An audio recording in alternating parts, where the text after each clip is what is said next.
Oh, it's a me, a sexual pervert, yes. I'm gonna get a few things out of the way before we begin anything. That's a problem for future life for now. We're just gonna get a few things out of the way. Hello, Andre. How's it going? It's a rare ember you have there. I've seen one of those before. It's the ember of a divine blacksmith. Might you consider leaving that with me? I can produce divine weapons with a flame such as that. With his insane eyes. Coincidentally, I got it off of a guy that looks just like you, except he was made of stone. You know anything about that? No, of course you don't. Let's go ahead and get that. I've been... Ugh. Thanks for that. You've made a fine decision. You soon shall see. You'll see, I'll fucking show you. And I think that's it for now. I'll be seeing you then. Be careful. I hope I don't have another ember. I've gotten so sick of having to listen to that every single time I needed to use him. Another one! What ember you have there? Ah, I know what you're thinking. But I'm no good with those. It won't be easy. But I'm afraid you'll have to look for someone else. So if you have something that he doesn't like, he'll say, that looks like a piece of garbage. Get it out of my fucking face. And I think that's something like... First, it looks like... Okay. Alright, that's it for him. Thank God. Oh, I got so sick of having to listen to that every single fucking time I talk to him. Okay, I will see you guys in a split second. Xena, darling, how are you? Talk to me. I didn't expect to meet anybody here. I think like amazing. Okay. He finally has. Now that we've beaten that first boss, I just wanted to show you that he has now gotten his shit in stock. So let's buy the crap out of this, I guess. And I think I still have... Yeah, okay, that shouldn't be much of an issue there. Okay. No, don't want to ignore that. Actually, do I have these already? No, I don't have these already. Do I have enough? We'll soon find out. Well, not quite enough. I have some souls, though, in stock. I'll buy that off screen, don't worry about it. But, let's see if he has anything to say now that we have given him money, you fucking cheap-ass piece of shit. Well, I'm certain we will make a good trade eventually, so I am willing to share some tips. Goodness. If you see kindling in the catacombs, use divine weapons. That will repel the reassembling skeletons. How the fuck does he... How does he even know that? I guess Andre also. I think Andre might actually have a line of dialogue about that. But anyways, once you finally give him money, or souls, whatever, money. Once you give him money, finally he's like, yeah, sure, I guess. If I have to help keep you alive, if it means more money for me. Well, I'm certain we will make a good trade eventually. So I am Yes, so you've said. Come on. The cursed ghosts of New Londo are formidable foes. To face them, you will require special arms or a cursed body. The quickest way to be cursed? Try the bug-eyed lizards in the sewer. Desperate measures, to be sure. Goodness. So something that we have not heard about. But fortunately for me, I have unique arms right here. The anacondas already. And I also have a cursed body. But that's another matter. Okay, I think that's everything that he has to say. You are a fine hell yeah. Rumor it may be, but I have heard of a surviving ancient dragon who resides in this land. A coterie of undead serves the dragon as they train to become dragons. Coterie? Sounds unlikely. But you never know, do you? So that's a big one. That's a big-ass one, because he's referring to the one in Ash Lake, which was... Actually, I think that's the first person in America that actually ever discovered what you call the everlasting dragon. I think in Japanese it's actually referred to as the great stone dragon or something like that. The ancient stone dragon was a girl in Montana, I think. I might be making it up, but that's a very vague memory I have. I'm afraid I Nah, that's not for me. Okay, so that's all he has to say about that. Thank you. That was a fine trade. I have this funny feeling we'll meet again soon. And we'll make another fine trade, of course. How the hell he even has access to this golem armor? I have no idea. Like, you beat Ornstein and Smough. You beat 2 gods. You kill them. And for some reason, he has the armor. Don't ask me to explain it. I have no idea. But let's get out of here and go over here. And I'm not going to make a cut here because I'm fucking lazy. Or maybe future AI will take her. I don't know. It's more work for him. I almost didn't make that. Let's go over here to Logan, and then that'll be that, and I'll warp my cute little posterior all the way back to Anor Londo.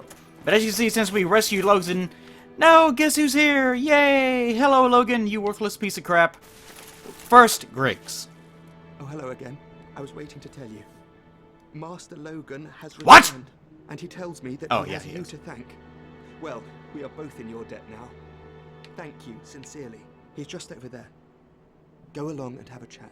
And you can see how excited Logan is about this reunion that they have had. He looks like he's seen better days. How about it, Griggs? Anything else? Oh, hello. I appreciate the attention, but you really should speak to Master Logan. That will certainly do you. Because I'm an incompetent buffoon. Have you spoken to Master Logan? He is an accomplished scholar. The arts of sorcery would never have come this far without his contributions. And he has the nerve to go risking life and limb. What a stubborn old fellow. Anything else? Probably not. Have you spoken Okay, to yeah, Master he's very Logan? concerned about us speaking to Master Logan. Okay. Goodbye then. Do stay safe. Yes, okay. Now let's go ahead and get Master Logan out of the way. And both of these guys are sorcerers, so I really don't give a shit about them either way. But there is quite a bit of lore behind them, so might as well talk to the old fart. Hello there. I was expecting you. As promised, I will share my sorceries. I'm afraid that you are unable to learn sorcery. The basic framework, you see, it cannot be taught. Oh, do not fret. Life isn't all about sorcery. You will find your own way. Don't frown with regret. Peer forward, with your head high. This is a polite way of saying that I'm an idiot. Because for some reason, magic is tied with intelligence. Like, when they say intelligence, in some games they don't actually mean how smart you are. It's just sort of a word that they use and they don't really think about it. In this world, for some reason, if you are not some sort of super genius, then you can't cast magic. Which is pretty funny, considering that the game has gone out of its way to point out that everyone that uses magic is an imbecile. Like, he gave us instructions earlier on how to use magic.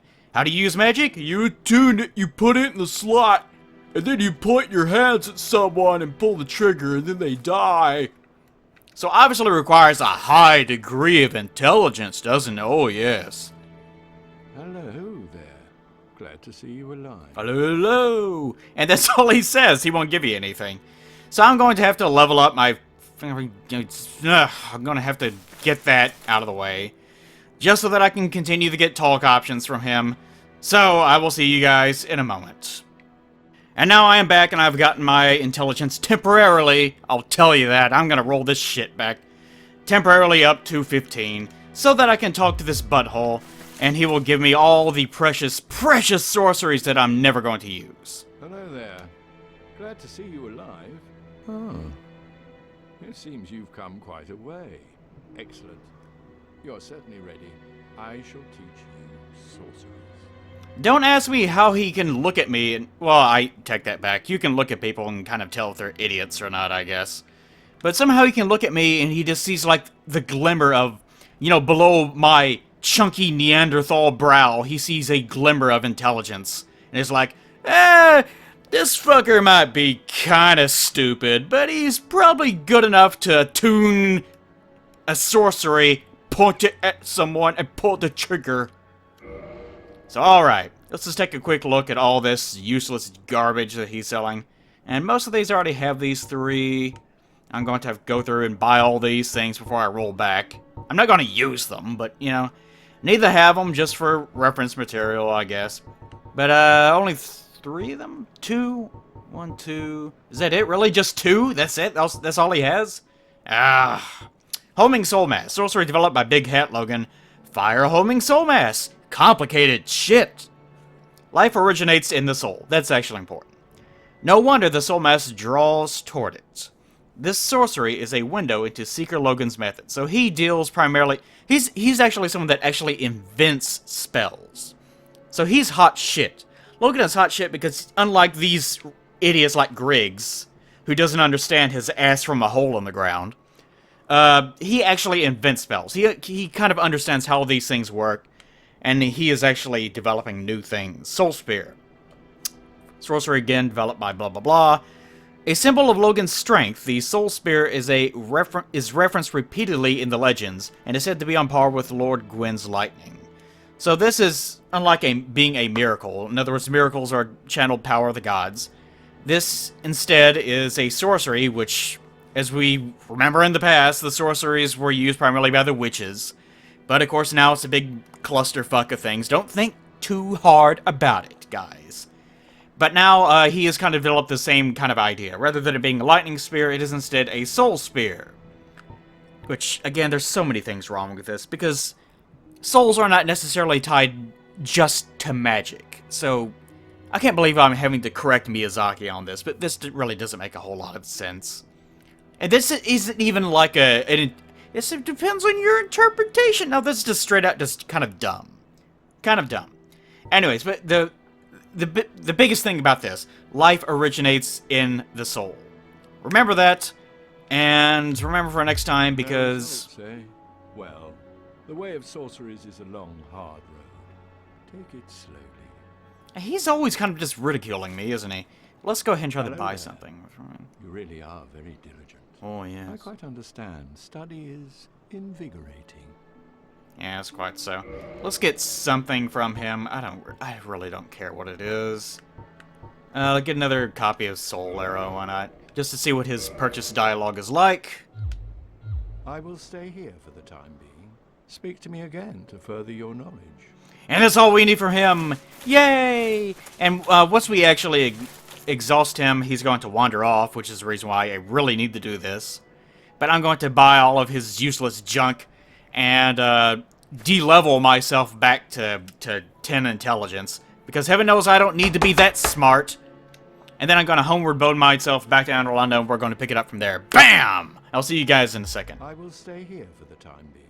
Speak to me again to further your knowledge. Bonus footage! Oh, hello.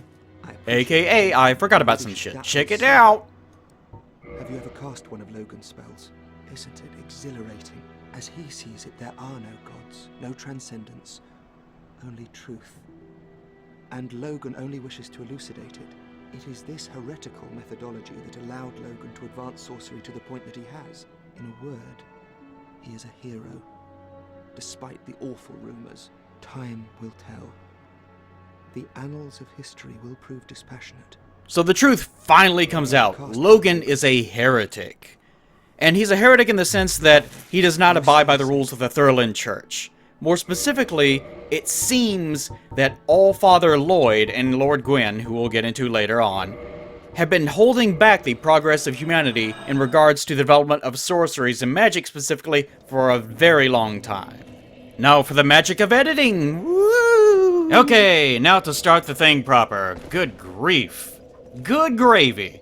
Now, before I even get started, the reason why I did that is because I actually have recorded this once before, sort of. And I had to do a rollback because I didn't quite like the way that it... What the fuck are you doing? It's weird. I let go of the controller and sometimes it does that. That is so strange. Anyways, I'm not going to make the same mistake I did last time. And the mistake last time was trying to rush through too much and not talk about enough. Which sounds kind of strange for me, but that's what I did. And the first thing I want to do is go through my notes so I don't confuse myself halfway like I did last time. Okay, first things first. The merchant, the Crestfallen merchant at Sin's Fortress, I wanted to add this to the prior part, might be lying when he said that he came alone. This is something that I thought up. This is another interpretation that you could add to your repertoire of bullshit. But he could be lying. Maybe he journeyed there with the rest of the Knights Berenice,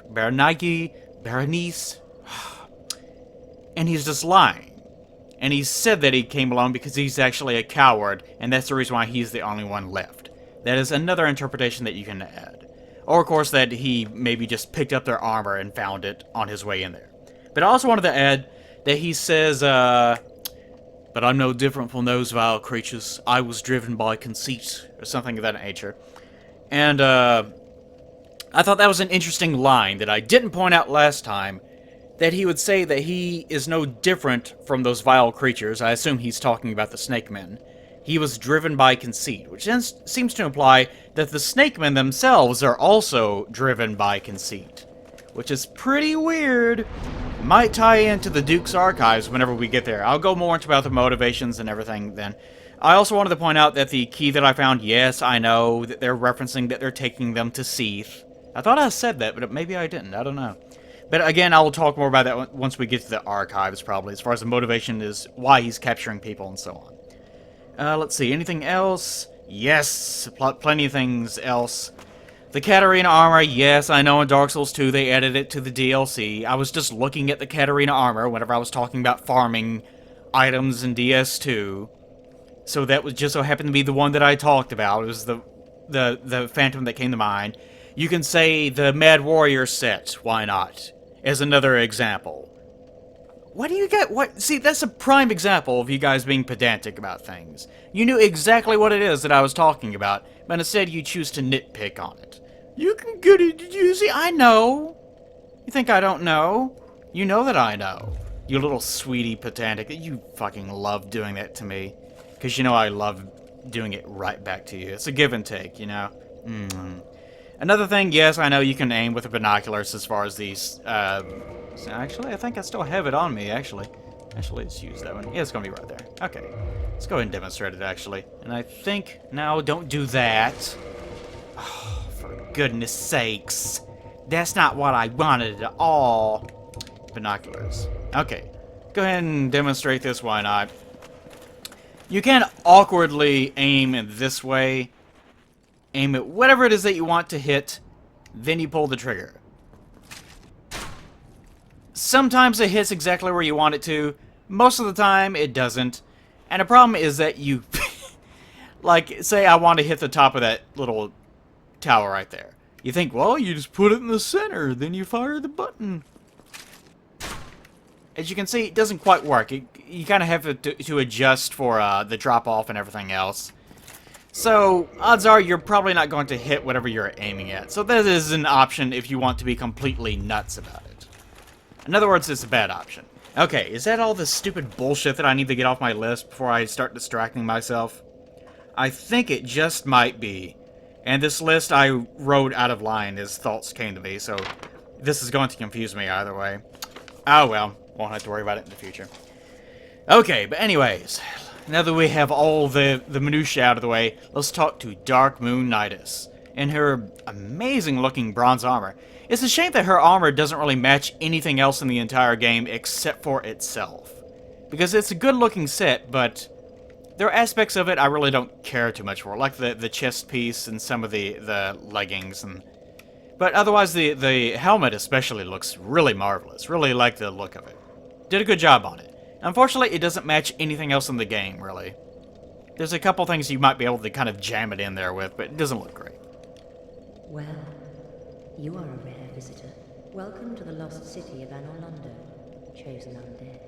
If you seek Lord Gwyn's old keep, exit here and head straight yonder. If you are the chosen one, a revelation shall visit thee. What follows thereafter depends upon you. So Anor Londo, to her, is a lost city. So, you might think, is she a god? Is she one of the gods? Nah, she's actually just a regular undead like us, and we'll see why in a second. I'll explain more of that. But you'll also notice, as far as her speech goes, she uses these and thous and so on, implying that she is from a much older era. Now think about that as we persist on. What is it? What am I? Well, I am the keeper of the bonfire. If not for me, what beacon would there be in this lost city? A gatekeeper and a guide. That is my calling. Notice that she was kind of evasive about that question. Whenever we asked what exactly she was, she kind of paused, thought about it, and then decided to just answer that she's a firekeeper. That's what she does. And nothing else. Don't you worry about it. Think about that while we continue again. You're thinking about all sorts of things while we continue. The bonfires attended by the keepers are special. They are linked to one another, and their flames never die. Yet never shall the keepers of these flames meet. Now think about that. Supposedly, the Firekeeper flames are special in that they do not die out, which we already know is untrue, and they're all linked together. Now, remember, Anastasia was killed, and we can't use that bonfire anymore because it is out. And them being linked together seems to suggest that they are stemming from the flame that Gwen is keeping lit. Which does not seem to be the case if Anastasia left it, you know, if she dies and it's not lit, then that means that theory kind of falls apart. Unless she's implying that they only go out as long as the Firekeepers are all alive, which she doesn't really seem to be. I know, it's kind of confusing to me, in a way. And you can kind of make excuses for it. But to me, there's another interpretation which you could run with, and that she is putting a lot of faith in this idea, in this doctrine that these are really special, and there's something unique about them. And there's something unique about the Firekeepers themselves. When in fact, really, there probably isn't. If you require rest, now is the time. That is, after all, What the bonfire is bonfire for. is for. Stupid. And that's all she has to say about anything, I'm pretty If you sure. require Yes, rest, okay. that Okay, now, I'm going to first, there's a couple of things that we can get in regards to her. One is her soul. We can murder her right now. And she parries like a motherfucker, by the way. She she uses a parrying dagger and an, I think actually this, actually, in this stock. I think. It's been a while. But she does use a thrusting sword of some kind. But you can get her Firekeeper soul. And her Firekeeper soul reads, each Firekeeper is a corporeal manifestation of her bonfire, and a draw for the humanity which is offered to her. Her soul is gnawed by infinite humanity, and can boost the power of the precious Estus flask, blah blah blah. So it's kind of generic. It only seems to suggest that she is also being gnawed by infinite humanity. And that is reinforced by armor, the armor that we can get. She doesn't drop her armor. It's something that you have to get at another location, which I'm not going to get right away, so that's the reason I'm bringing it up now. But once you get her armor, it will read, Armor of the Darkmoon Nidus, Firekeeper of Anor Londo. After becoming undead, so she is human, after becoming undead, she visited the Dark Sun Gwendolyn, who, remember, we learned about him in the Tomb of the... not the Tomb of the Giants, the Catacombs, from the ring that we picked up there, that said that he is the only remaining deity that's here in Anor Londo. She visited the Dark Sun Gwendolyn at the Mausoleum of the Spiral Depths, became a Blade of the Dark Moon, which this may be why she was evasive whenever we asked her, you know, what she was, because she's actually a Blade of the Dark Moon, and assumed the flame-keeping duty. She received this armor, which hides her hideous form, and helps her hunt the guilty. So supposedly under this armor, she is very, very ugly, because there's humanity just writhing all around inside of her body. Which doesn't make a lot of sense, because Anastasia has the same problem, but she doesn't look that way. The Fair Lady has the same problem, but does she look that way? Nope. She looks just fine, aside from the light pus coursing in and out of her body. And Anastasia looks just fine, aside from the fact that she has broken legs and has no tongue. So the Firekeepers don't have a great track record as far as being physically stable goes, but their skin looks fine, aside from her. So what the hell is up with her, I have no idea. And whether or not she actually looked this way whenever she arrived, I don't know. Because if she looked this way whenever she arrived, that would explain why he gave her this armor. Because he took one look at her and was like, ooh, and he started choking. And he's like, damn girl, you ugly as fuck. And he said, put on this armor, and that way you will look nice and pretty, just like everything in Anor Londo is supposed to look. Everything in Anor Londo is supposed to look very pretty. And this is the reason why I think that they gave her this trait, is that they were trying to say that even the Firekeeper of Anor Londo is someone that, beneath the beautiful exterior that she has been given by Gwendolyn, is in fact very ugly on the inside, or is not what you would expect. And that's the reason why I think that she is described as such. Whether or not she actually looks that way, maybe she just thinks that she is, I don't know, who knows. But that's about it as far as she goes. The impression I get from her personality, is she came here, she was probably one of the undead that came here. Now remember, Crestfallen Merchant said that this has only been going on for the past 100 years. But from her speech, you can tell she uses these and thous and so on. So that's probably not the case. Again, time is convoluted, so maybe that means that whenever you spoke to him, it was actually hundreds of years in the past. Maybe you're from the future. I don't know. I fucking hate that excuse so much. I hate that about this game. Every time is convoluted, everything in Anor Londo is an illusion. We're going to be seeing a lot of that too.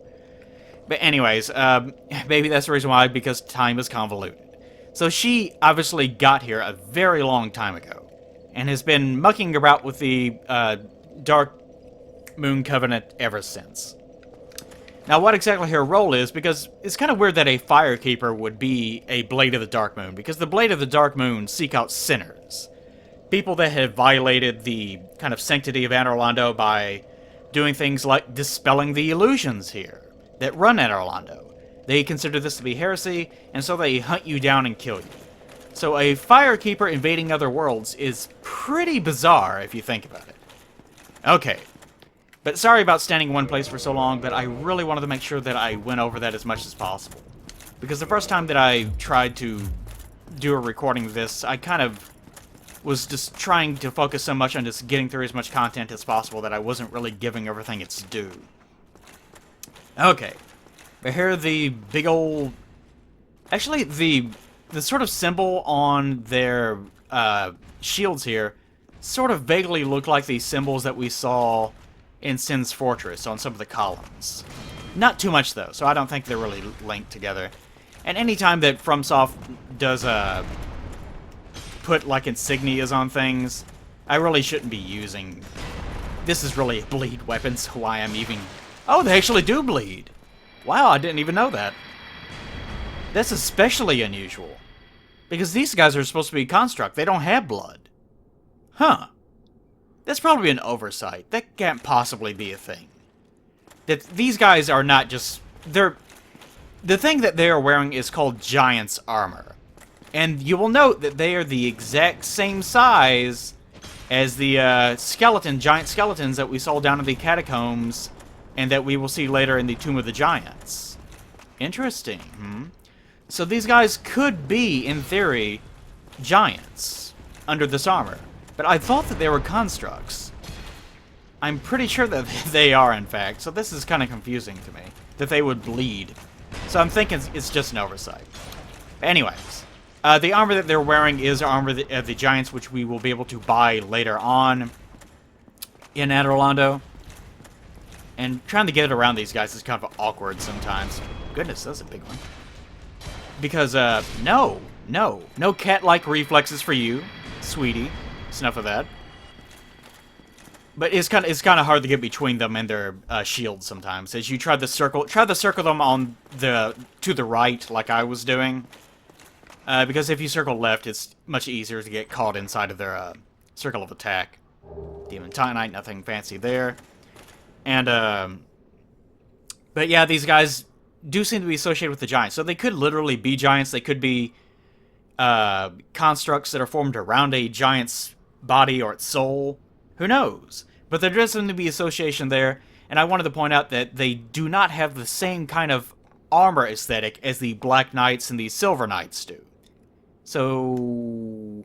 And again, as we haven't quite gotten there yet, but giants are considered to be lesser beings to the gods. They're kind of treated like slaves. And, but there is still an association with the two. So that's probably the reason why that they are here still guarding this. Now, whether or not they are actually giants or not, I don't know. Guess we'll find out in a bit. Or probably not quite for some time. But here again is the statue of Ornstein. Odd that his weapon here hasn't really been textured. It looks like they just took the model and just plugged it in there. Really lazy, really lazy. But that's the first 10 of the 2 bosses that we're going to be fighting here. Well, actually the second. Considering that we heard the music going on. Their sort of theme was interlaced with the music that we heard whenever we first arrived at Anor Londo. Duke's Archives up above, and you can see the path that we need to go up to reach that area. And I don't think from here you can see the Golden Fog just yet. Golden Fog sounds kind of nasty. Sounds like a Prince song that he never made. Actually, let's go ahead and get rid of this. What's something else that we haven't seen? I need to go through and show off all these things. Oh, let's use this dumbass thing. Why not? As I said before, this is probably the best dex weapon in the game. You can aggro these guys melee one at a time if you are very careful about it. But he gets very angry very quickly. I can just imagine them just looking out of the corner of their eye like, don't you fucking dare, don't you come near my chest. It's my precious chest. Don't you come near it. But I'll come near it as much as I want. I come near things all the time. Wait, what? No, that's fine, that's fine. I didn't mean anything by that. Okay. But this is really more of a thing meant for big group attacks. Like attacking lots of smaller enemies at the same time. And these combos can be kind of an irritation.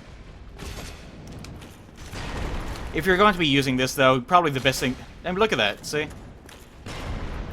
Kind of the problem with facing these guys head-on is you have a hard time going through their shield, and they kind of get caught up on the walls. Come on, guy. Huh, they actually hit me somehow. Strange. Hitboxes in Dark Souls are amazing. Alright, come on. Get out of here. Go on! Get out of here! Oh, for fuck's sake. You know what? I'm just gonna...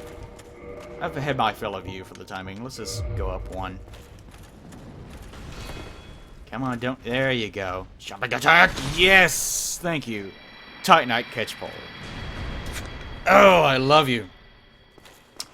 But there's Smough up there squatting with his big truck nuts thing under his crotch. It's kind of strange. That really looks like a penis, the more I look at it. A penis with cog balls. Amazing. Alright, let's get rid of the last guy, and then we'll talk more about this delicious mimic that we're going to have to face.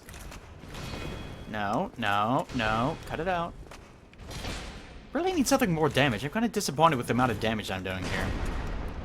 Okay, it's 187, 3, yeah, that's fine. Maybe some of the weapons kind of differ on the amount of damage that they're going to do whenever they land successive hits. But his weapon also seems to just be plugged in. Big ol' nipples. Big ol' nipples. His design is kind of weird. I guess I'll show it off more when I actually get his armor. If I do. But his head isn't all the way up there. His head is actually further down.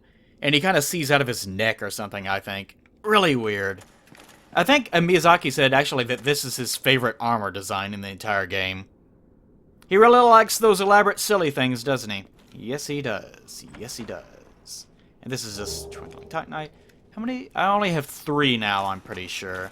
So it's not quite enough to upgrade my friend that I'm using here. But here's another mimic. Breathe for me, baby. Breathe.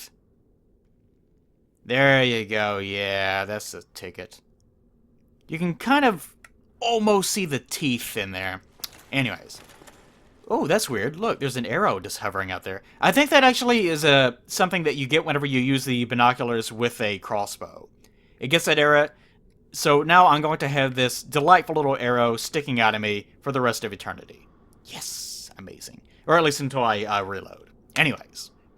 Whee! Now, I'll try not to kill him, because I want to show off his moveset some, and show off what he looks like, because we didn't get a good look at the last one.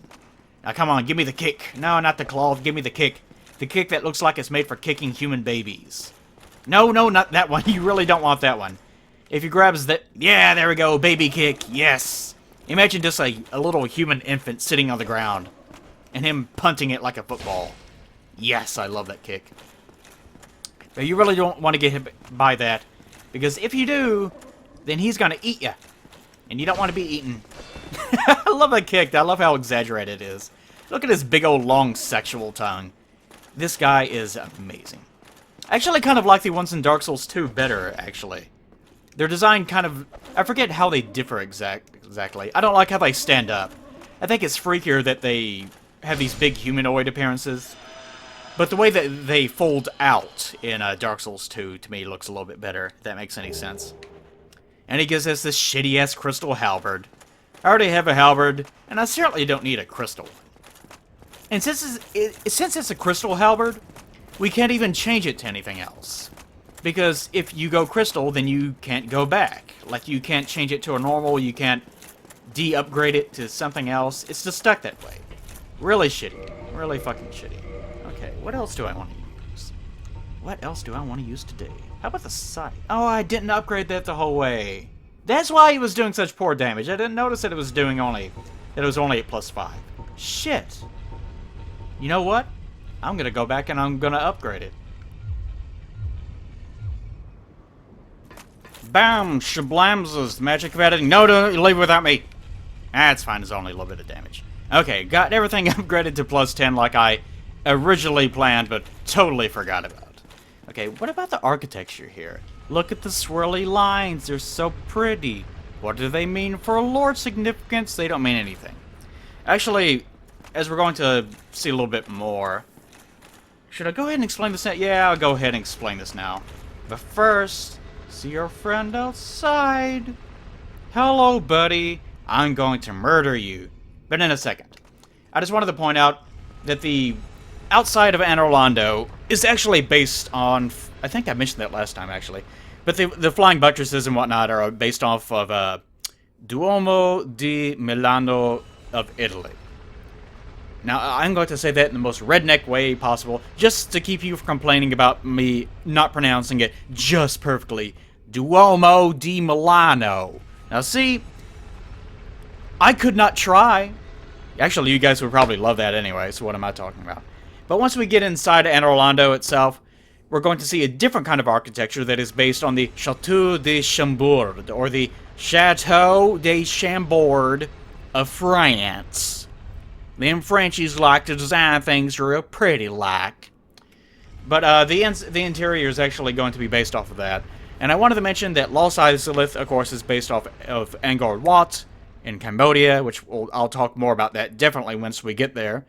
The Crystal Caves, which I'll probably forget this, are based off of course, the Crystal Caves of Mexico. And specifically, the Firelink Shrine Graveyard is based off of something called the Old Jewish Cemetery, that's what it's called, in Prague.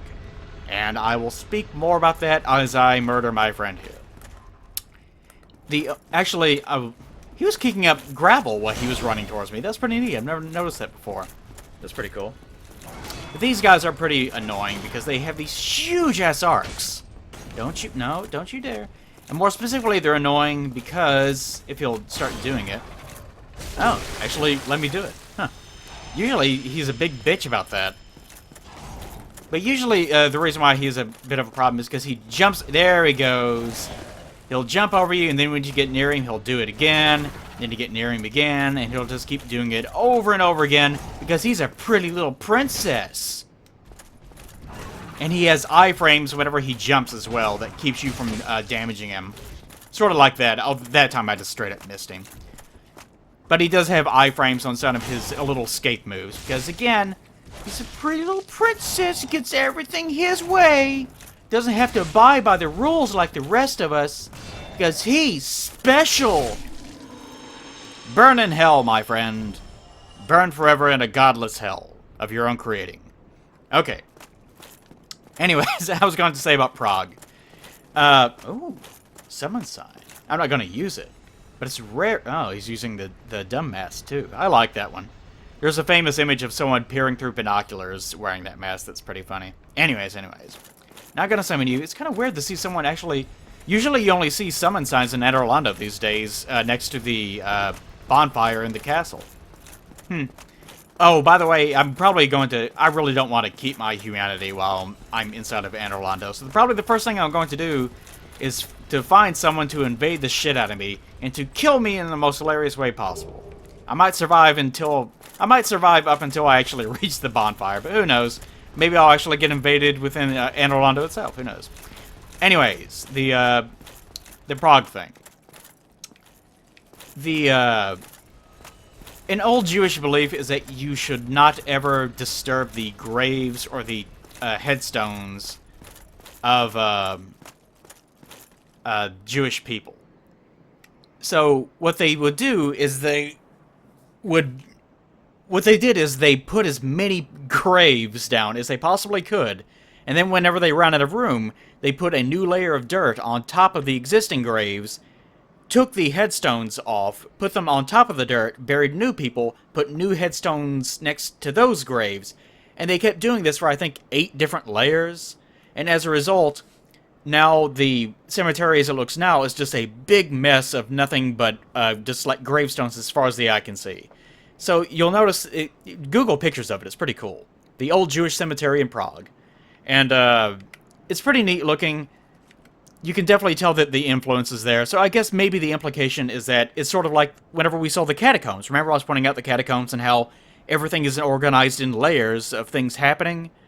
It's the same implication with the graves up above. Ooh, that was close. A lot closer than I have been in quite a long time. You can't miss that and fall all the way down, which is why usually I'm running whenever I do this jump. But that seems to be implication with the graveyard up there as well. That it is also... Let's see how it does now that we have upgraded it to +10. Oh, this thing's so dumb looking. That the graveyard itself is also... that the graveyard has also been stacked up over time. Okay, come here, sweetie. You delightful little KKK ripoff. Back to the plantation with you. They drop two things, throwing knives. They drop a couple of throwing knives. Kind of turned into... He kind of spider-crabbed that one for a second. And throwing knives in the monastery scimitar, which I'm sure if any of you play Dark Souls 2, you are keenly familiar with it. In this game, it's kind of a useless weapon. In that game, it is a was a broken pairing item. These guys are pretty neat looking. They're pretty neat looking. I'll go more into their actual design and their lore and whatnot once we do the Ariamis section of the game. So I'm going to keep that for the time being. I will say, however, that they look really cool. And it's kind of unfortunate, the KKK, while I'm thinking about this, just because they look so much like them.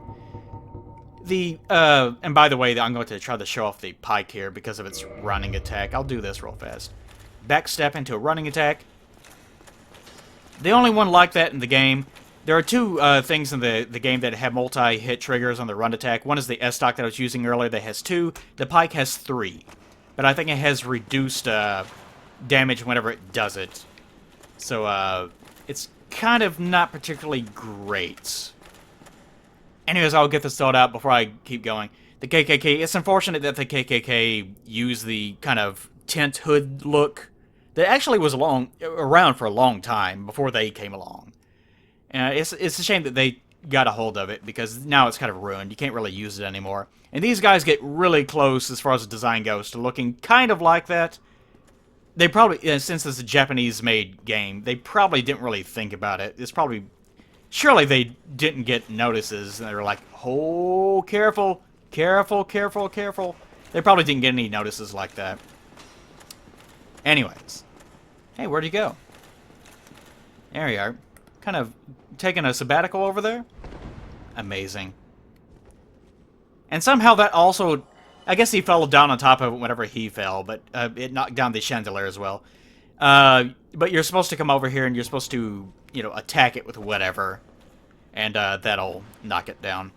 Usually this whole little area up here, I just run through usually. I will just run through as quickly as possible, and I will actually get to that corner up there, and I will just jump across and go through the fog gate. Because I really don't like fucking with these guys, because the more that you fuck around with them, the more danger that you're going to be in. I'm using a spear-type weapon specifically because it's a little bit safer than using a sword or something like that. Because of this, I can stab them, stand right in their chest, and they don't like it at all. But I love it.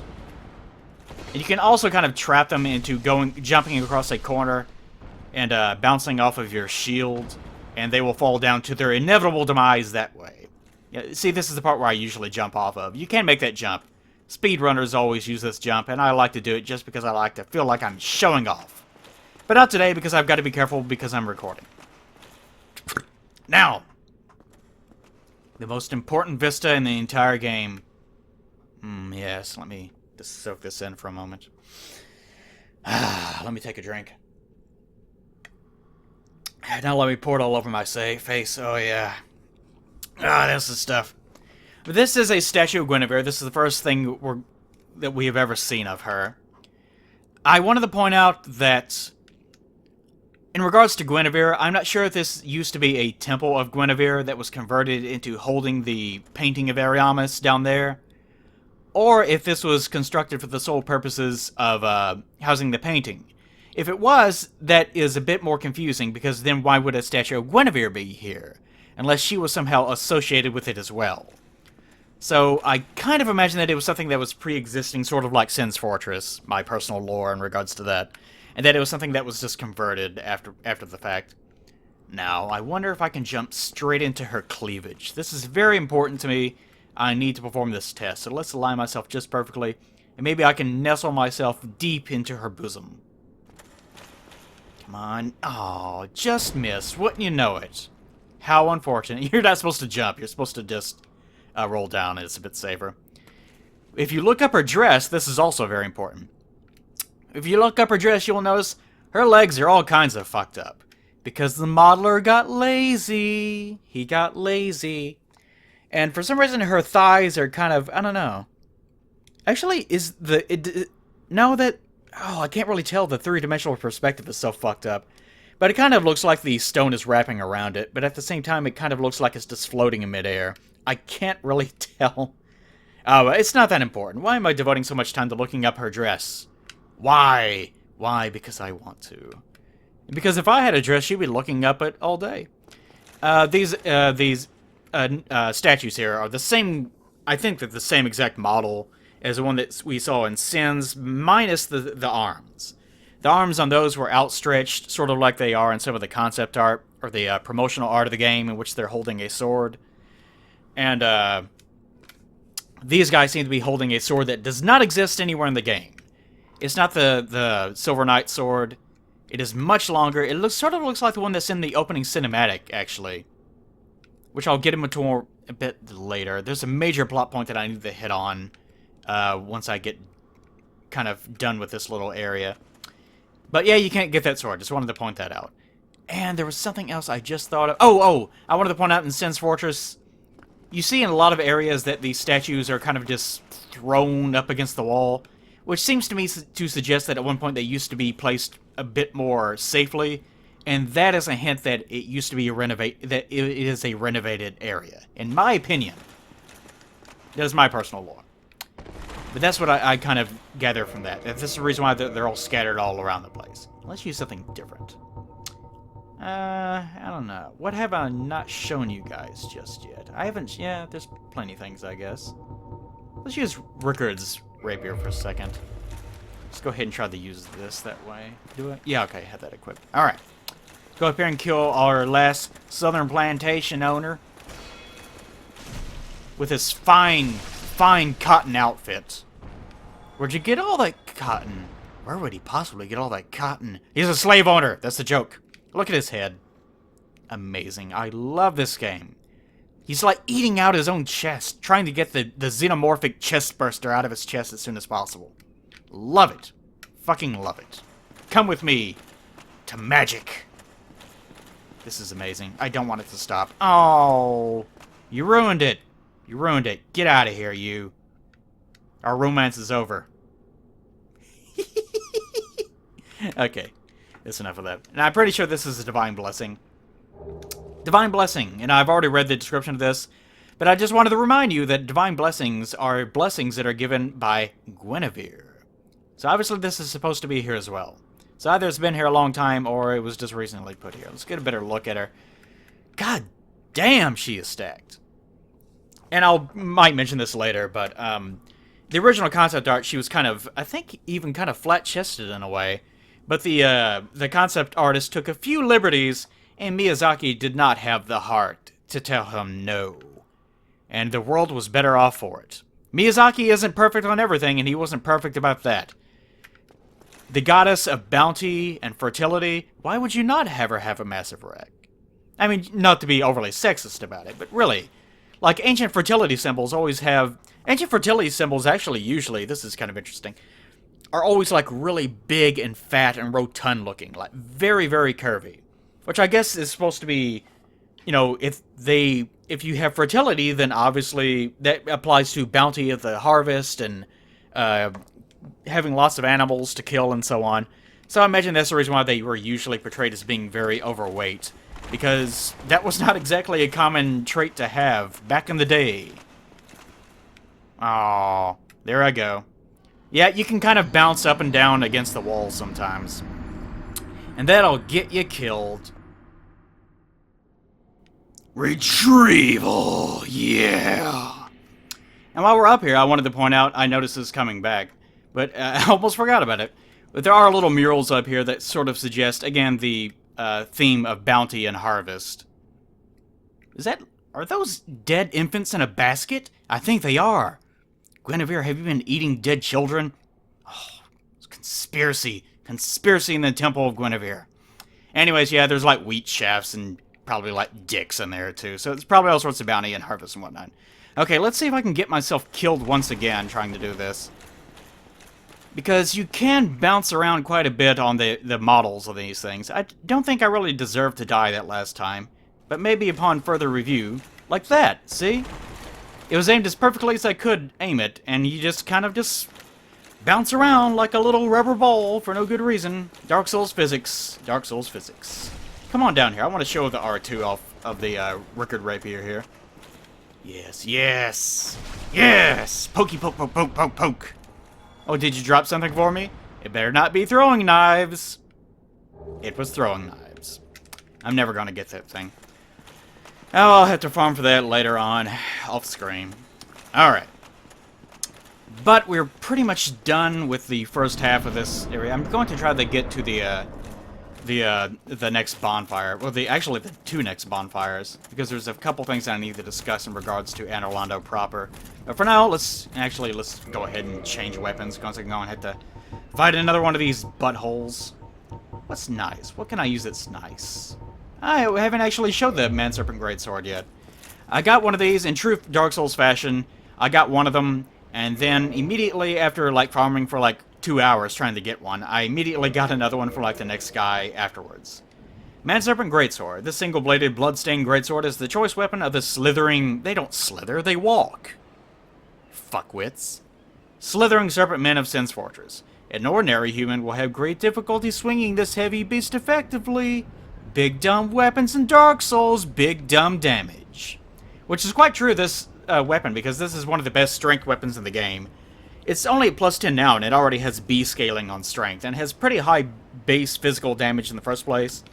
Plus its moveset is pretty good, it's pretty fast. It's not the fastest weapon that ever was, but it is pretty damn fast. And what's this? Two-handed? Kind of the same thing. Pretty good. Yeah, pretty good. Okay, anyways, now that we have this pretty good weapon, let's actually, oh man, I just barely almost made the mistake of doing that. I just wanted to show off our good friend down here, who sees us and now he's very angry. It's kicking up, oh man, yes, oh, I just love every moment of this Dark Souls. You are so good to me, so good to me. But let's wheel our cute little butt down here and kill him proper.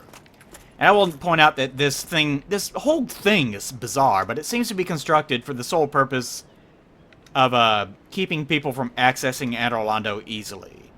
And maybe more to the point, it seems to be constructed by Gwendolyn since it leads right down to his room. But off we go. I'm hungry. I want to eat some steak or something. Some gargoyle steak. Okay, where are you? It always disorients me, so... Ah, there he is. Go ahead and fall down in the pit. I know you want to. Oh, really? He didn't do it this time. Usually he's going all the way around. That's adorable. But usually he falls down inside of the stairwell here. And he's going to trap me in here. Are you actually going to make it? There we go, yeah. Who's a pretty little princess? Pirouetting in midair. Amazing. Okay. And you can get the tail off of him, and I don't think that he'll actually give you anything. You can go ahead, you can actually spin this all the way down while he's doing whatever he's doing down there.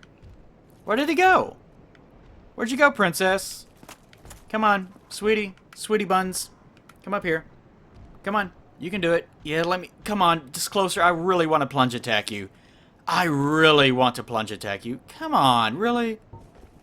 Maybe I'll get his or her attention. Maybe if I get Smizmar's attention. Amazing. I love how it just goes right through there. Oh, well, fine. I really wanted to do a dropping attack. But that probably would have gotten me killed anyway, so I guess it's not a big deal. Wow, the hitboxes are so good on these stairs. fantastic. Fantastique. Come on, sweetie. With his cute little... Oh, that's adorable. His ribeye butt now. Big old ribeye steak-looking butt tail.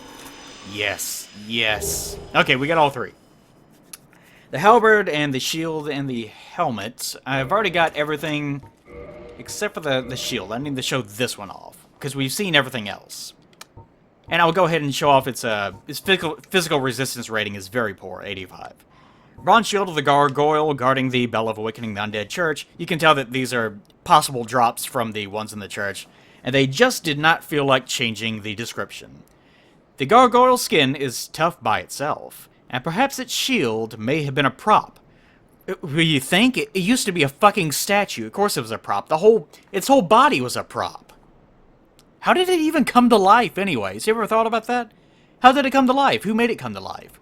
Was it Gwendolyn? Was it Seath? Was it Nito? Who knows? It just did it because they wanted a gargoyle boss fight, just like Demon Souls. Lazy assholes. For it is a rare example of a metal shield that does not reduce physical damage 100%. In other words, they forced this thing as a prop, and then they were like... Obviously, if you're going to forge a shield as a prop item, then you really don't give a shit about whether or not it's going to behave as a real shield or not. So it's just a bronze prop. But it still can function as an actual shield. Now that we're in here, let's actually do something really dumb. Let's do something extraordinarily stupid. And let's equip... Yeah, let's go fists. Let's go fists for a bit. Ha! Ha! Dead bodies. Hilarious. Come here, sweetie. With your pretty little ponytail.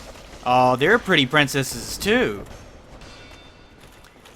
Enemies like this are always incredibly irritating. Look at that shit. Really? I might actually go into some post-com here because I need to talk about a few things, and it's going to take a while to clear out all these enemies in the most hilarious fashion possible. Yeah, oh, yeah. This is just turning out so good. This is the reason why you don't use short-range weapons with these guys. Go ahead. Fine. Really, you're going to wait until I do it? That's what I kind of detest about some of the enemies in this game, is that they don't give a shit about their own lives. They don't care. The only thing that they care about is inconveniencing you.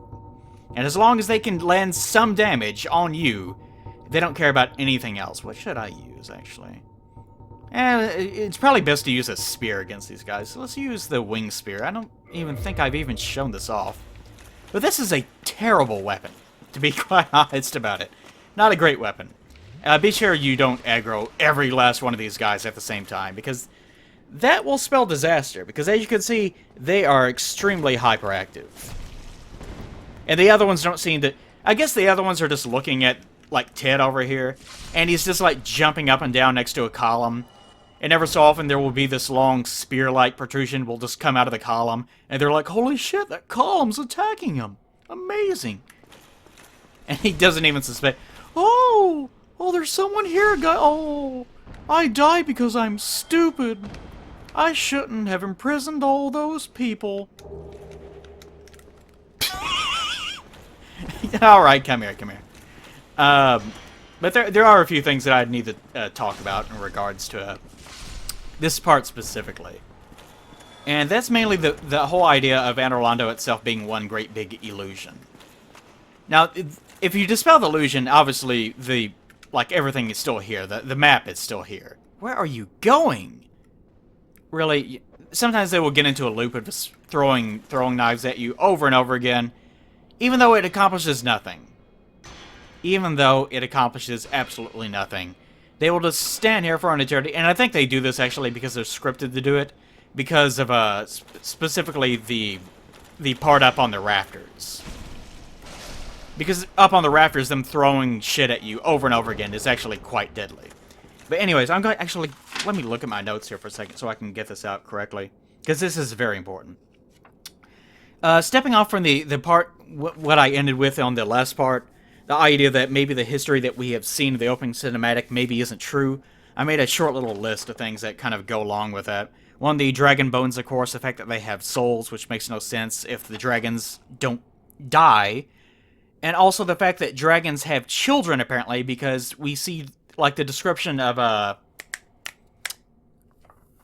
like, even the description of the Ash Lake dragon, I think, says this, that it is a descendant of the ancient dragons. Like, several other things say that. Like, the Gaping Dragon also is insinuated to be a descendant of the Gaping Dragons. So how can things that don't live or die or have children have descendants? So there you go. There's another thing that kind of suggests that there might be some bullshit involved in all this. Also, how did Gwyn and his knights clothe themselves? Think about this. In the opening cinematic, we see them wearing big fancy armor, using big fancy swords and whatnot. Where do they get all that shit from? Because they didn't seem to have any industry or anything in the Abyss, certainly. So where the hell did they get all this from? Well, it seems to suggest that they had their own major cities and things, and they had their own industry. Really? Come on, princess. That they had their own industry and whatnot within the Abyss itself. Or maybe they had come out of the Abyss for quite some time and they had established something... I'll pick this up in a second. They had established something in the Greylands itself, and they didn't just come straight out of the Abyss, like is suggested by the opening cinematic. And there's one more. Let me check. As we get our last little darling killed, who's walking through the Shandor. That's quite unusual. That's a great one. I like that one. That was a keeper. Let's go ahead and pillage this corpse. Sorcery, a great magic weapon. Really nothing of importance. All the sorceries, I should have pretty much all of them by now. Aside from the ones that we're going to be getting from Logan later once he moves. Bright magic weapon, is it this one? Let me check real fast. Vinheim Dragon Skull, only magic swordsmen on special orders are allowed to learn the spell, which grants powerful augmentation to various weapons. The thing I don't like about the descriptions on most of these is that it's just Vinheim, Vinheim, Vinheim, Vinheim. Which, that tells you that everything kind of stems out of Vinheim for the most part. But it's really boring. It's kind of boring. Nothing really special about that. There's a couple other guys over here I'll finish off. But, one last thing. What was it? What was the other one that I had? Oh, the monsters. Like, say, Basilisk, for example. Love it. The Basilisk, for example... Actually, let me do this. Claw. Yes, that's what I wanted. I'm gonna claw the shit out of you. No. Ha! Take that. Oh, really? You're still alive. Wow, that's impressive. Well, not anymore. I mean, you know. That was your one fleeting moment of glory.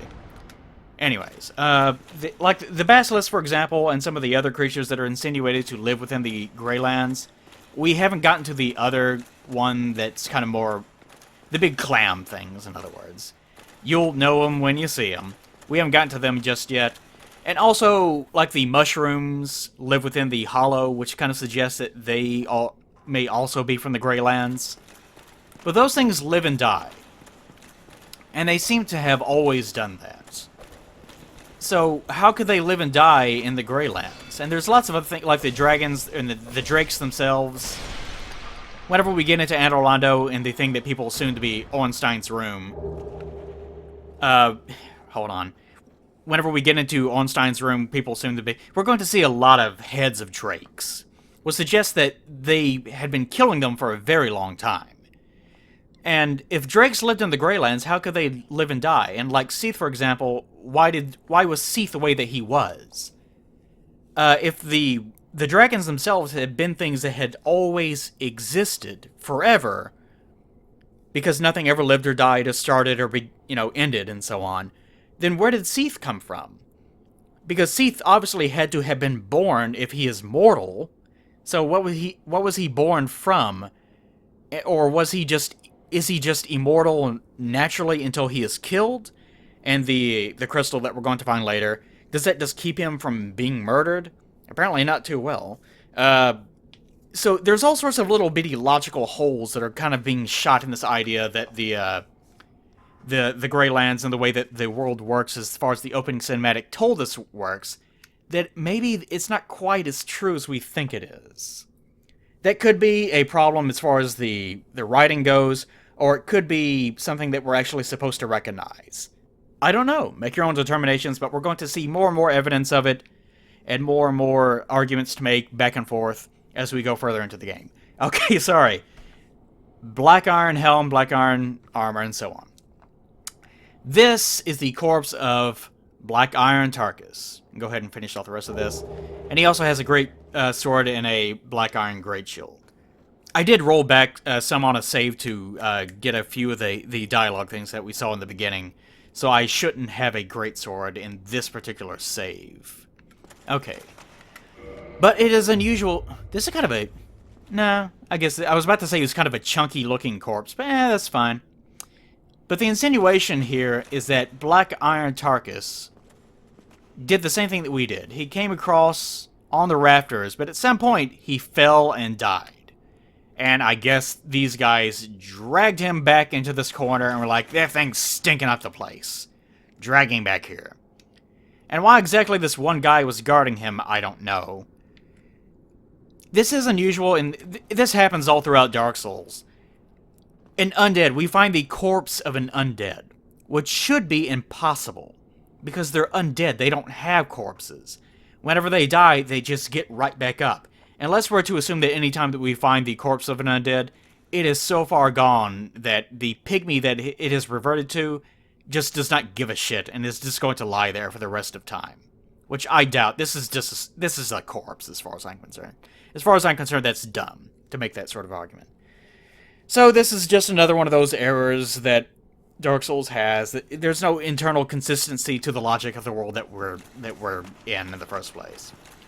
But it is weird that Black Iron Tarkus, who was so determined, that beat the Iron Golem that we saw in the last part, got through this area, but then he just fell off, and rather than reviving at a bonfire, he just decided, I'll just stay dead.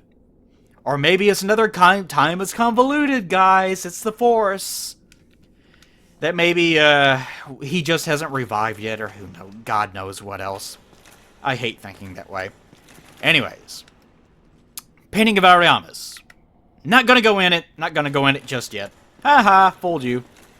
But I'm not gonna go in it just yet because I want to get through some of Anor Londo before I start mucking about in side stories. Want to keep the consistency of the story a little bit linear for the time being. But we are done with this. We need to turn the crank one last time, go all the way down to Gwendolyn. And unfortunately, due to my promise of trying to give as much credit to this as possible, this episode is going to go a lot longer than the first time I tried to do this recording. Because the first time I tried to do this recording, I hope I'm going the right way. Better not be going up. I'm going up, damn it. But the first time I tried to do this recording, I got it sub 1 hour, and I got all the way to Solaire without having to even really try. So maybe this will be a good stopping point down here at the bottom, or maybe I'll try to go all the way. Who knows? But my timestamps are not looking too healthy right now. But I want to get down here at least to Gwendolyn, because this is very important to cap off this idea of Anor Londo and everything in Anor Londo being illusion. And the Age of Fire itself being an illusion that they cannot let go of. That's the ongoing thing. Nothing behind here, of course. And this one last thing that we have to worry about. Okay. Should I go ahead? I don't know. Probably not. Maybe not. Maybe I will just stop here. But let's go ahead and light this. Just get this out of the way. Sit so that we have a good stopping point. Okay. That's one thing I don't have to worry about. But you'll notice this area that we're in, all these tiny little adorable, which are obviously just transparently the model that they were working with, that has been kind of squashed down, and that's the reason why it kind of looks higher resolution than anything around it, and has kind of been flattened out and used probably as a texture. No, it's not a texture, it's just, it looks like it's just a flat 2D object. Anyways, I don't mean to mock this, but this does seem to be a memorial of some kind. Like, these are probably all these Silver Knights who were slain in battle against the dragons, probably, or maybe people that were slain in battle against the bed of chaos and the demons. Maybe that's how it works. And along with these, there's little stone tablets which seem to insinuate the same thing. Maybe these are little bitty burial chambers. Who can say, really? Not sure, but you get the idea. This is a place where people are interred. This is a tomb. And more specifically, we see a gigantic-ass statue of Gwyn. Now here it's meant to insinuate that this is the... I'll call it a cenotaph. This is probably the cenotaph of Gwyn. Because once I'll go ahead and tell you, if we go through Gwendolyn, we'll find the tomb of Gwyn, even though there's no body in it. Because we know where Gwyn is. You know, he's still by the kiln. So this does seem to be a cenotaph of Gwyn. I guess the statue here is meant to obscure, it's meant to hide the path to Gwendolyn. I'll go more into that in a second. But I just wanted to point out that even though we see the statue here, that does not mean, like, say, the Guinevere statue that we just got through looking at very closely. That doesn't mean that it too is obscuring anything. This is just it's just meant to be here to be something to look at, to make sure that you notice it, I guess. So that whenever we equip the ring that we're about to equip, then it'll open up and we'll see, oh, okay, I get it now. Just that sort of thing. Okay. Sorry for rambling there for a second. But this is important. The only person here that is not buried is this guy. And he holds the ring of the sun's firstborn. It is unusual that it doesn't say the ring of Gwyn's firstborn, the ring of the sun's firstborn. Kind of strange. And again, the sun is an illusion, as Solaire apparently does not realize quite yet. But the ring of the... where the fuck is it? Let me go ahead and find this. And we're going to have to look at that too. I just passed it, I know, I'm sorry. I'm getting really hungry and I'm getting distracted by the fact that my throat is kind of going out on me. It's been a very long day. Ring of the Sun's Firstborn. Lord Gwyn's firstborn, who inherited the sunlight, really strange way of putting it, once wore this ancient ring. Boosts the strength of miracles. Lord Gwyn's firstborn was a god of war, but his foolishness led to a loss of the annals, and rescinding of his deific status. Today, even his name is not known. So a couple things to point out with this. I'll go ahead and point out first. You can be a god without being a deity. Like, you can be a pygmy that has inherited an aspect of Lord Gwyn's soul, and thus become a quote-unquote god, even without being a deity outright. So, he at one point, the Gwyn's firstborn, whatever his name was at one point the god of war, and he lost the annals of history. That is, an annal is just a recording of all the events, that have transpired over history. So he lost it somehow. I guess he tripped and fell, and it fell in a river, or maybe he farted and it burned and he didn't notice or something. Who knows? But he lost it somehow, and that's part of the reason why so much of history has been lost, and why things seem so confusing now. Because probably the only people that were actually recording history during the War of the Ancients were the gods. And now that the dragons are dead, of course, they wouldn't keep history anyways, and now the annals have been lost, that whole era is it's gone now. Especially since the gods have evacuated Anor Londo.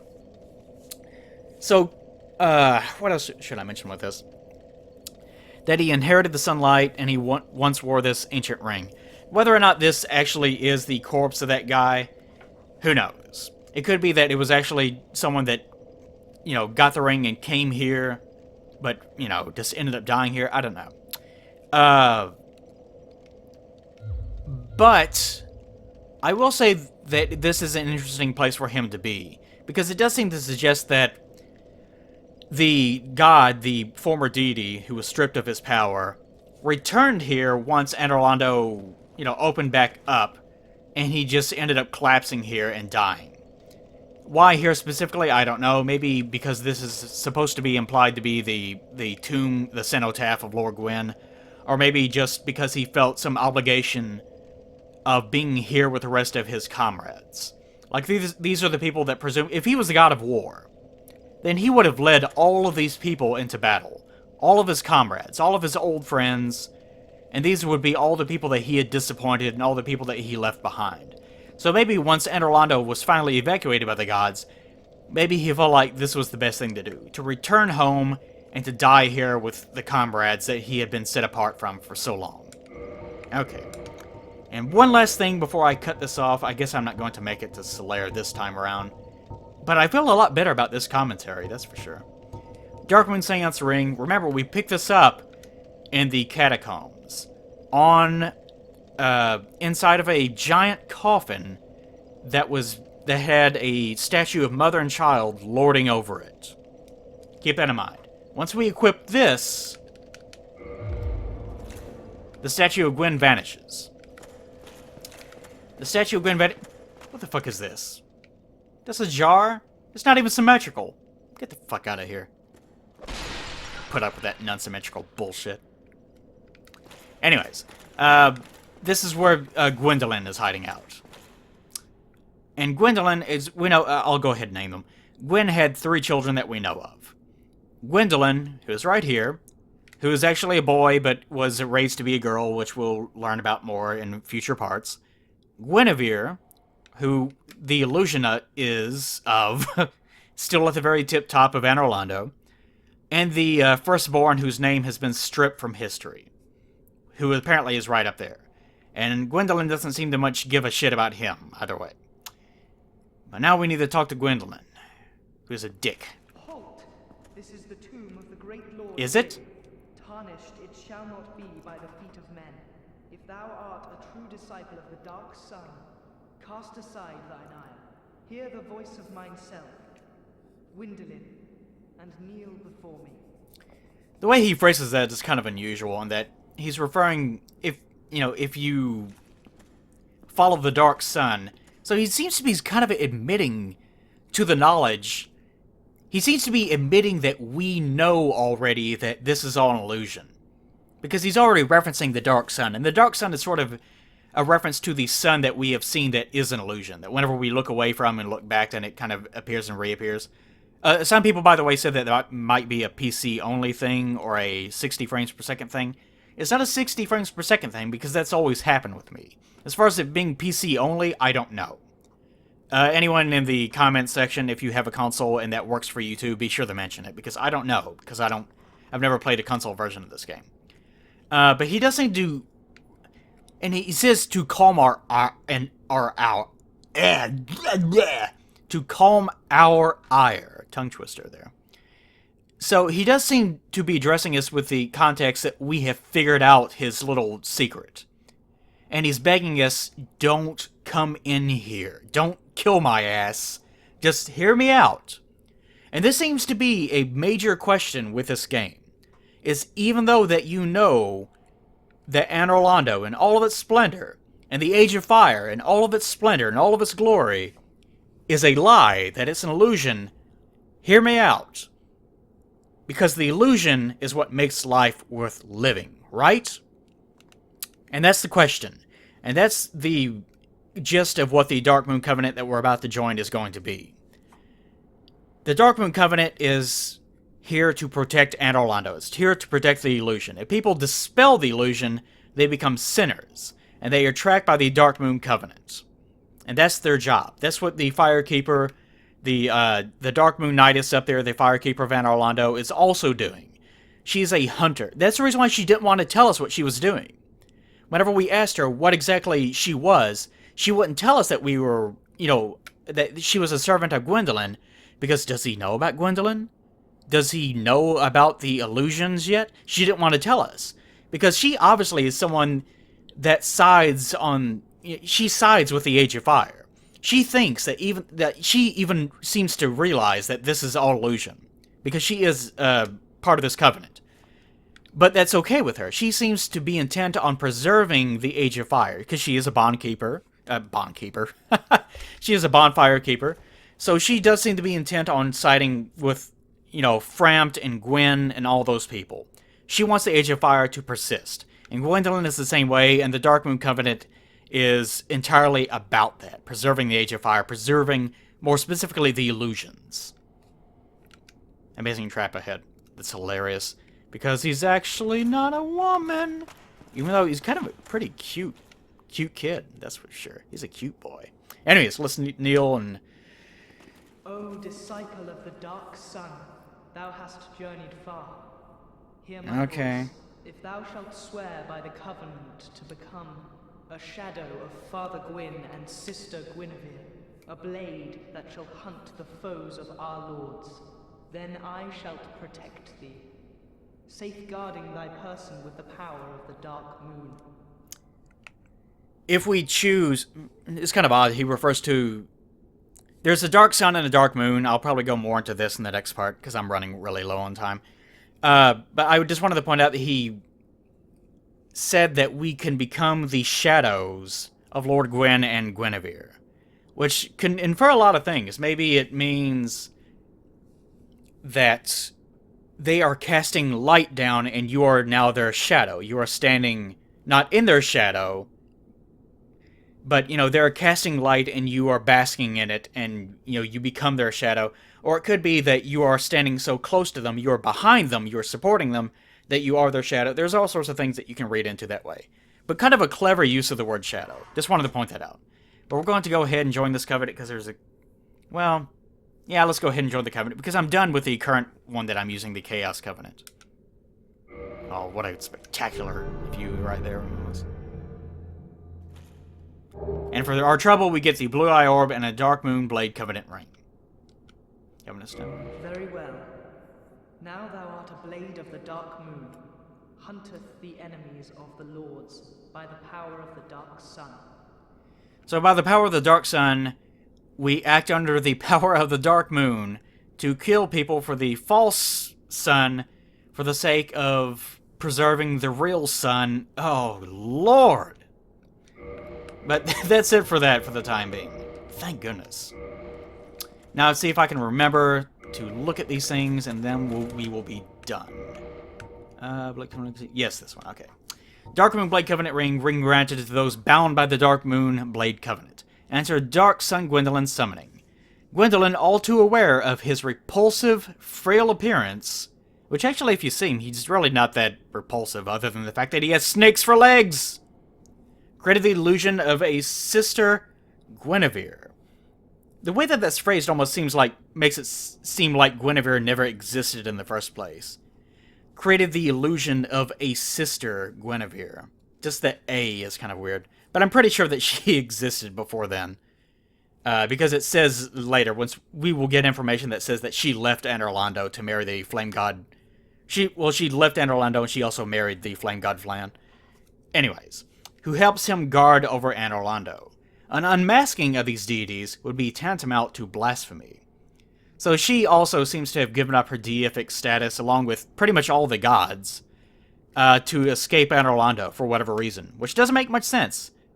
I'll get more into that later, but Gwyn abandoned Gwyn rekindled the bonfire, but then immediately after, all the gods said, well, time to leave Anor Londo for some reason. Don't ask me why, it doesn't make any sense. I will go more into that later. But anyways, that's the reason why we have this covenant, because unmasking the illusion of the Age of Fire is tantamount to blasphemy. Blue Eye Orb, use this. It never works. Ever since I first started playing this game, I've never gotten this thing to work, other than maybe like one time, and that was it. Online play item, just straight out online play item. Invade world of player and bulk of the guilty. Subdue player to acquire souvenir of reprisal. You can also farm these in the painted world of Ariamis, which I have always had to do since it doesn't work for me. These mystical orbs are granted to blades of the Darkmoon Knights who serve the Dark Sun Gwendolyn. So Gwendolyn himself is supposed to be the Dark Sun, even though he is serving, like he has the power of the Dark Moon. And he is the Dark Sun? I don't know, guys. Oh. So that they may serve the gods in meting out vengeance. Wonderful. So, as confusing as this has all been, with all the suns and moons and lucky charms just raining down on us from every direction, make what sense of it you can. Because the point is that Anor Londo is a lie. That's it. But I just wanted to point out, again, these orbs. Orbs are always associated with the Covenant, and this is the third one in the game. And I think there's only 3, actually.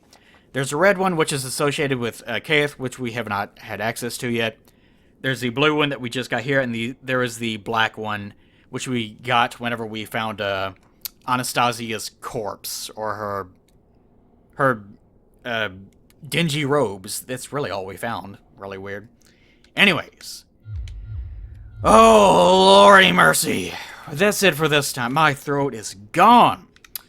I hope these hour and probably 40 minutes of me going completely hoarse was enough for you guys. Say goodbye, Wolverine Claws. Bye. I lust for blood. Aww.